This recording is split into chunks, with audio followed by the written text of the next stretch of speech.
Δήμαρχε, κύριε εκπρόσωποι του Περιφερειακού Συμβουλίου και της τοπικής αυτοδιοίκησης πρώτου βαθμού, αγαπητέ Γιάννη και Επιμενίδη Πλατσιδάκη, εκπρόσωποι των θυμάτων και του κληροδοτήματος Χατζημιχάλη Μάρκη, σεβαστή και αγαπητή Ιωάννα Κανταράκη, επιζώσα του αυτόματος της Καμπτάνου, αγαπητέ Γιώργο Καλογεράκη, πρόεδρε του Δημοτικού Συμβουλίου του Δήμου Μινώα Παιδιάδας και ακούραστα εργάτη της ιστορικής έρευνας, φίλες και φίλοι, κυρίες και κύριοι, μα πάνω απ' όλα, σεβαστά και αγαπητά μέλη των οικογενειών των θυμάτων της ναζιστικής τυριωδίας. Είναι μεγάλη η τιμή και η συγκίνησή μου που βρίσκομαι σε αυτό εδώ το χωριό που πρωταγωνίστησε σε όλους τους εθνικούς και δημοκρατικούς αγώνες, που πρωταγωνίστησε στον αγώνα για την απελευθέρωση της Ελλάδας από τον Οθωμανικό ζυγό, στους μακεδονικούς αγώνες, που συμμετείχε με θάρρος και αυταπάτηση στη μάχη της Κρήτης, τον πάνθυμο συναγερμό, τον παλαϊκό ξεσηκωμό χωρίς προηγούμενο, την πραγματική καινοτομία του Δεύτερου Παγκοσμίου Πολέμου, που άλλαξε το ρου της ιστορίας και έγειρε την πλάστικα υπέρ του αντιφασιστικού στρατοπέδου. 100 λαϊκρότες συμμετείχαν με ενθουσιασμό στη μάχη της Κρήτης και μαζί με τους άλλους χιλιάδες κριτικούς απλούς πολίτες, χωρίς ηγεσία, χωρίς εντολή ή με εντολή περί του αντιθέτου, να εγκαταλείπουν τα σημεία που πέφτουν οι αλεξιπτωτιστές και να κλείνουν στα σπίτια τους, χωρίς εκπαίδευση και χωρίς οπλισμό, με τους γκράβες των παππούδων τους που πολέμησαν τους Τούρκους, με μαχαίρια ή ακόμα και με γυμνά τα χέρια, υποδέχτηκαν τον υπερότη εισβολέα, αυτόν που ο ανιστόρητος ιστορικός Χάιντς Ρίχτερ ονόμασε τον ανθό της γερμανικής νεολαίας, τους υπότες άκουσον αλεξιπτωτιστές, και τους έδωσε ένα μήνυμα, ένα μάθημα που έγινε αλυσμόνητο. Τόσο σφοδρό ήταν το κλίγμα κατά του Τρίτου Ράιχ, που ανάγκασε τον Χίτλερ να αποσύρει το επίλεκτο αυτό σώμα των αλεξιπτωτιστών και να μην το χρησιμοποιήσει έκτοτε σε μεγάλες κλίμακες επεμβάσεις.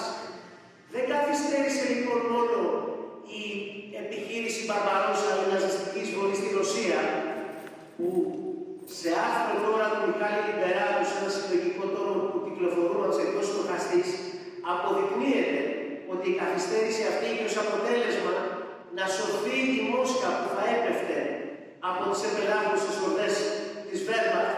Σώθηκε η Μόσχα και με τον τιτάνιο αγώνα του κόκκινου στρατού και των σοβιετικών λαών άλλαξε, πήρε στροφή ο πόλεμος. Όχι μόνο λοιπόν αυτό, αλλά αποτράπηκε με την απόσυρση των αλεξιπτωτιστών η διαπεριπάτου κατάληψη της Μάλτας, της Κύπρου, της Παλαιστίνης και άλλων χωρών και περιοχών.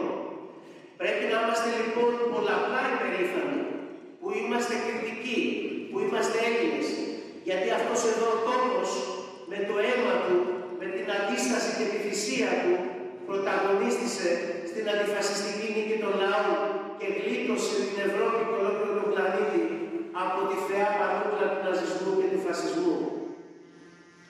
Αλλά στη μάχη της Κρήτης, που οι Λάκοι είχαν πολύ μεγάλη συμφωνή, όπως και όλα τα χωριά της Ρίζας, και οι Γερμανοί βρέθηκαν μπροστά σε μια απίστευτη για αυτούς έκπληξη, η μάχη της Κρήτης αποτέλεσε παράλληλα τον καταλήτη και το θεμέλιο λίθο για την οικοδόμηση ενός ρωμαλαίου κινήματος εθνικής και ευρωπαϊκής λαϊκής αντίστασης που μαζί με τον αγώνα των συμμάχων μας γλίτωσε από τον ναζισμό και τον φασισμό. Πρέπει λοιπόν να είμαστε υπερήφανοι, να γνωρίζουμε την ιστορία μας, να τη μεταδίδουμε στις νεότερες γενιές για να πράξουν το ίδιο αν ποτέ χρειαστεί, που ελπίζουμε να μην χρειαστεί ποτέ. Αλλά αυτό δεν θα γίνει τυχαία. Θα αποσοβήσουμε να ξαναζήσουμε τη φρίκη του ναζισμού, την απόλυτη κτηνοδία των ναζιστικών στρατοπέδων συγκέντρωσης και ονέφρων, που σου σηκώνεται η τρίχα μόνο και μόνο να βλέπεις μια φωτογραφία ή μια ταινία, πολύ περισσότερο όταν επισκεφτείς αυτόν τον τόπο, αυτούς τους τόπους του απόλυτου μαρτυρίου, του επιστημονικά οργανωμένου μαρτυρίου και θανάτου για τους ανθρώπους, εκεί που συμφλίβεται η ανθρώπινη αξιοπρέπεια, εκεί που τσαλαπατάτε κάθε ανθρώπινο δικαίωμα. Για να μην ξαναζήσουμε τα ίδια, πρέπει να κάνουμε συγκεκριμένες πράξεις και θα αναφερθώ αμέσως μετά σε αυτό. Θέλω να πω ότι με έχει συγκινήσει βαθύτατα το δράμα των λαϊκωτών και των κριτικών, αλλά και όλων των Ελλήνων που έζησαν αυτό το ασύλληπτο μαρτύριο των γερμανικών ναζιστικών στρατοπέδων συγκέντρωσης και θανάτου. Και πρέπει να το γνωρίζουμε ότι χιλιάδες Έλληνες βρέθηκαν εκεί. Χιλιάδες Έλληνες μαζί με άλλους λαούς, με Σοβιετικούς εχμάλωτους, με Πολωνούς, με Γάλλους, με Ιταλούς, με Τσέχους, αλλά και μαζί με Γερμανούς, γιατί αυτοί οι πολιτικοί κρατούμενοι, οι φιλελεύθεροι, οι σοσιαλδημοκράτες, οι κομμουνιστές, ήταν τα πρώτα θύματα του Χίτλερ την περίοδο 1933 με 1939, που αφού τρομοκράτησε τον γερμανικό λαό, επέδραμε εναντίον της Ευρώπης για να την βυθίσει ολόκληρη στον πόλεμο. Αλλά ευτυχώς βρήκε μπροστά του ειρηνικούς λαούς, όπως το λαό το δικό μας, που οργανώθηκε στην εθνική αντίσταση, που δεν άφησε τους Γερμανούς ήσυχους ούτε μία ώρα, ούτε ένα λεπτό, που τους υποχρέωσε να έχουν εδώ τεράστια στρατεύματα και να τα στερούνται από το ανατολικό μέτωπο. Μην ακούτε τους αναθεωρητές της ιστορίας που προσπαθούν να μας πείσουν ότι η εθνική αντίσταση στην Ελλάδα ήταν άκουσον αδύναμη και ευθύνεται, αν είναι ποτέ δυνατόν, για τα εγκλήματα κατά της ανθρωπότητας που διέπραξαν οι Γερμανοί. Φτάνουν μάλιστα στο σημείο να τα βαφτίζουν αντίπεινα, ενώ γνωρίζουν ότι σύμφωνα με το διεθνές δίκαιο, το δίκαιο του πολέμου, τα αντίπεινα είναι νόμιμα υπό δύο απαράδεκτους όρους, ότι δεν αφορούν αμάχους, αλλά μόνο εμπόλεμους. Και εδώ γνωρίζουμε τι γινόταν, που όποτε οι αντάρτες έφεραν σε δύσκολη θέση τους Γερμανούς, αυτοί δεν είχαν το κουράγιο να τους πολεμήσουν, αλλά πήγαιναν να καταστρέψουν ολόκληρες επαρχίες, όπως την επαρχία Βιάμου, αλλά και όλες τις επαρχίες της Κρήτης και όλης της Ελλάδας, και να τις αιματοκυλήσουν. Τόσο παλικάρια ήταν. Τα αντίπεινα λοιπόν είναι νόμιμα μόνο όταν δεν στρέφονται εναντίον αμάχων και μόνο όταν τηρείται η αρχή της αναλογικότητας. Όχι όταν ένας αντάρτης σκοτώνει στη μάχη ένα Γερμανό, ο Γερμανός να πηγαίνει και να ολοκαυτώνει ολόκληρα χωριά και επαρχίες. Δεν υπάρχουν λοιπόν αντίπεινα. Υπάρχουν στιγερά ναζιστικά εγκλήματα κατά της ανθρωπότητας, για τα οποία επιτέλους η Ομοσπονδιακή Δημοκρατία της Γερμανίας, ο καθολικός διάδοχος του Τρίτου Ράιχ, οφείλει να αναλάβει τις ευθύνες του. Και δεν δεχόμαστε, να μου επιτραπεί να το πω, γιατί βρέθηκα στην υποδοχή και των δύο Γερμανών Προέδρων, το 14 στους Λυκιάδες των Ιωαννίνων, που ήρθε ο Ιωάννη Γκάου, και το 24 στη Μαρτυρική Κάντανο. Δεν δεχόμαστε τα λόγια συμπόνιας. Ακούγονται υποκριτικά όταν δεν εκφωνούν μία και μόνο λέξη, συγγνώμη. Και δεν λένε τη λέξη συγγνώμη, αλλά λένε άλλα πράγματα. Ο Στάινμάγερ μίλησε για συγχώρεση, γιατί γνωρίζουν ότι αν και στη λέξη συγγνώμη υπάρχουν ένομες συνέπειες. Και η Γερμανία, δια των ορισμάτων της επιστημονικής υπηρεσίας της Γερμανικής Ομοσπονδιακής Βουλής, όχι επειδή τα λέει το Εθνικό Συμβούλιο, ο Μανώλης Γλέζος και οι συναγωνιστές του, αλλά η ίδια η Γερμανική Ομοσπονδιακή Βουλή, με πορίσματα που εξέδωσε το Φεβρουάριο του 2014 και τον Ιούνιο του 2019, παραδέχεται ότι το θέμα παραμένει ανοιχτό, οι ελληνικές αξιώσεις είναι απαράγραπτες και στέρεα θεμελιωμένες και καλεί τη γερμανική κυβέρνηση κυβέρνηση να λύσει το θέμα είτε με διαπραγματεύσεις είτε δια της δικαστικής οδού. Δεν κάνουν όμως ούτε το ένα ούτε το άλλο. Και μέχρι το 2013 η Γερμανία έλεγε είναι πολύ νωρίς οι αποζημιώσεις. Θα τις δώσουμε όταν υπογράψουμε συνθήκη ειρήνης. Περιμένετε λοιπόν. Και από το 2013 αυθαίρετα, μονομερός και χωρίς να έχει συμβεί το παραμικρό, άλλαξαν τη γραμμή επιταχύρω και λένε πλέον ότι το θέμα πολιτικά και νομικά έχει κλείσει. Ο πρώτος λοιπόν που λάνσαρε αυτή τη γραμμή ήταν ο Wolfgang Schäuble. Όλοι γνωρίζουμε πως εκδικήθηκε τον ελληνικό λαό την ώρα που είχε ανάγκη βοήθειας και έσπευσε να μας περάσει στο λαιμό τη θηλιά του μνημονίου. Τότε λοιπόν του απάντησε ο Μανώλης Γλέζος. Λέτε κύριε Schäuble ότι το θέμα έχει κλείσει. Λαμπρά. Παραδέχεστε λοιπόν ότι το θέμα υπήρχε. Να μας πείτε πότε έκλεισε και με ποιο τρόπο. Άκρα του τάφου σιωπή από την άλλη πλευρά. Και το ίδιο επαναλάμβανε η εκπρόσωπος της Μέρκελ 2 μέρες πριν επισκεφτεί την Ελλάδα, της απαντούσε το Εθνικό Συμβούλιο με ανακοινώσεις και δεν μιλούσαν ξανά τσιμουδιά, γιατί γνωρίζουν ότι έχουν άδικο. Είναι λοιπόν, και το είπε η προηγούμενη ομιλήτρια, με την εξαιρετική της ομιλία που μας συγκίνησε, αλλά και φώτισε την ψυχή μας με αισιοδοξία, ότι πρέπει να αναλάβει επράκτος την ευθύνη της η Γερμανία. Το οφείλει πρώτα απ' όλα στον ίδιο της το λαό, για να μην ξαναζήσει τα ίδια. Γιατί αν ένα πράγμα αναδεικνύεται αυτή την εποχή του πολέμου στην Ουκρανία που καθημερινά σκοτώνονται χιλιάδες άνθρωποι, εποχή που δυστυχώς παρά τη συμφωνία ακόμα συνεχίζεται η γενοκτονία στην Γάζα, εποχή που οι ισχυροί του πλανήτη ξαναπατούν το διεθνές δίκαιο.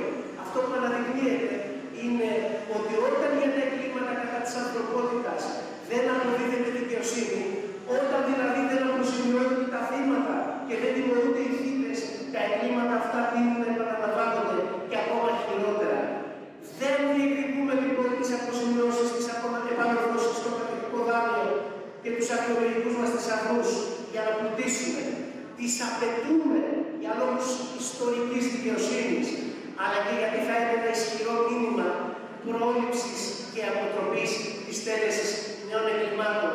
Ένα μήνυμα ειρήνης και δημοκρατίας που το έχουμε περισσότερο ανάγκη παρά ποτέ σήμερα. Και να κλείσω. Είμαι πολύ χαρούμενος γιατί βλέπω και αρκετούς νεότερους σήμερα εδώ. Και πρέπει να συνεχίσουμε τον αγώνα και να περάσουμε τις κοιτάνες στη νέα γενιά. Ας πάρουμε τα μηνύματα από τους μεγαλύτερους από εμάς. Ας θυμηθούμε τι έγινε στην Κάδαρο στις 31 Οκτωβρίου του 1924, όταν ο Πολύς Φρανκ-Βάλτερ Στάινμάγερ, η Αλεπού της γερμανικής πολιτικής σκηνής, έκανε μια επίσκεψη στο μαρτυρικό αυτό τόπο, όχι δυστυχώς για να προσκυνήσει, αλλά για να προσπαθήσει να κλείσει οριστικά το θέμα. Ζήτησε λοιπόν για να πετύχει το σκοπό του να συναντήσει επεισόδες της κατοχής. Και βρήκε απέναντί του την 97χρονη Δέσποινα Φιωτάκη, που είπε κοιτώντας τη διερμηνία της ελληνικής προεδρίας, πείτε του ότι αρνούμε να σφίξω το χέρι του σφαγέα. Συνέχισε δίπλα για να τον υποδεχτεί η 93χρονη Ιωάννα Κανδαράκη, που μας τιμά σήμερα με την παρουσία της εδώ, που μικρό παιδί βοηθούσε τον πατέρα της που συμμετείχε στην εθνική αντίσταση και του είπε, ήθελα και εγώ να σας υποδεχτώ και να σας σφίξω το χέρι, κύριε Πρόεδρε, αλλά δεν θα το κάνω. Γιατί εμείς αγωνιζόμαστε για δικαιοσύνη και αποζημίωση, ηλική και ηθική. Προέταξε το ηλική και καλά ξέρει ότι αν δεν υπάρξει ηλική και αποζημίωση είναι σαν να μην έχει γίνει τίποτα. Εμείς αγωνιζόμαστε για δικαιοσύνη και αποζημίωση, ηλική και ηθική. Και εσείς μας την αρνείστε. Τι ήρθατε λοιπόν να κάνετε στον τόπο μας για να συνεχίσει την ψυχρολουσία από τον θείο μου, τον Αριστομένη Σικελάκη, τον πρόεδρο της Ένωσης Μάτων Ολοκαυτώματος Διάβου, που του είπε, κύριε Πρόεδρε, γεννήθηκα 8 μήνες μετά τη δολοφονία του πατέρα μου από το γερμανικό στρατό κατοχής στα αμυρά της Βιάνου το μαύρο Σεπτέμβριο του 1943. Στο σπίτι μας είχαμε απ' έξω 5 μαύρους σταυρούς, ένα για κάθε νεκρό του σπιτιού. Επιτρέψτε μου να σας πω, κύριε Πρόεδρε, ότι ο τρόπος με τον οποίο απαντήσατε χθες την πρόεδρο της Ελληνικής Δημοκρατίας, την Κατερίνα του Σακελαροπούλου, που ορθώς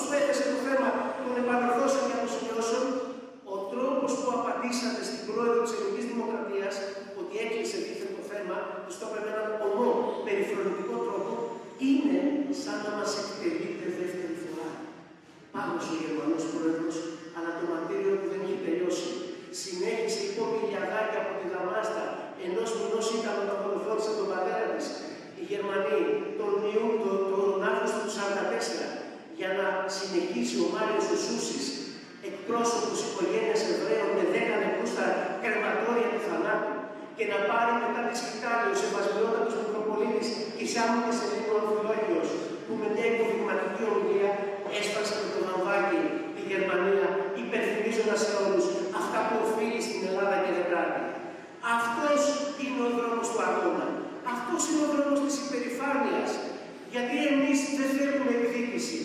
Διεκδίκηση, ναι, όχι εκδίκηση. Δικαιοσύνη και αποζημίωση. Για να ζήσουμε ειρηνικά και δημοκρατικά με όλους τους λαούς και με τον γερμανικό λαό, με τον οποίο δεν μας χωρίζει τίποτα.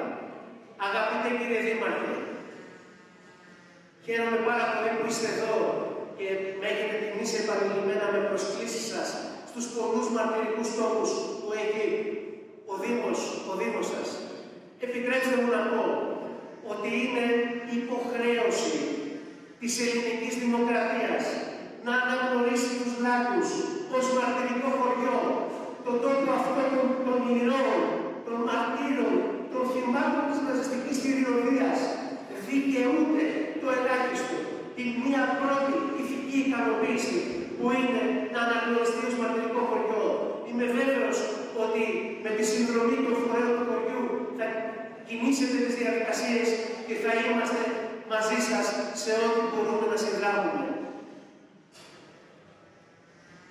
Τιμή και δόξα στους Λακιώτες, τους Χανιώτες, τους Κρήτες και όλους τους Έλληνες που έπεσαν θύματα του ναζισμού και του φασισμού. Τιμή και δόξα σε όσους αντιστάθηκαν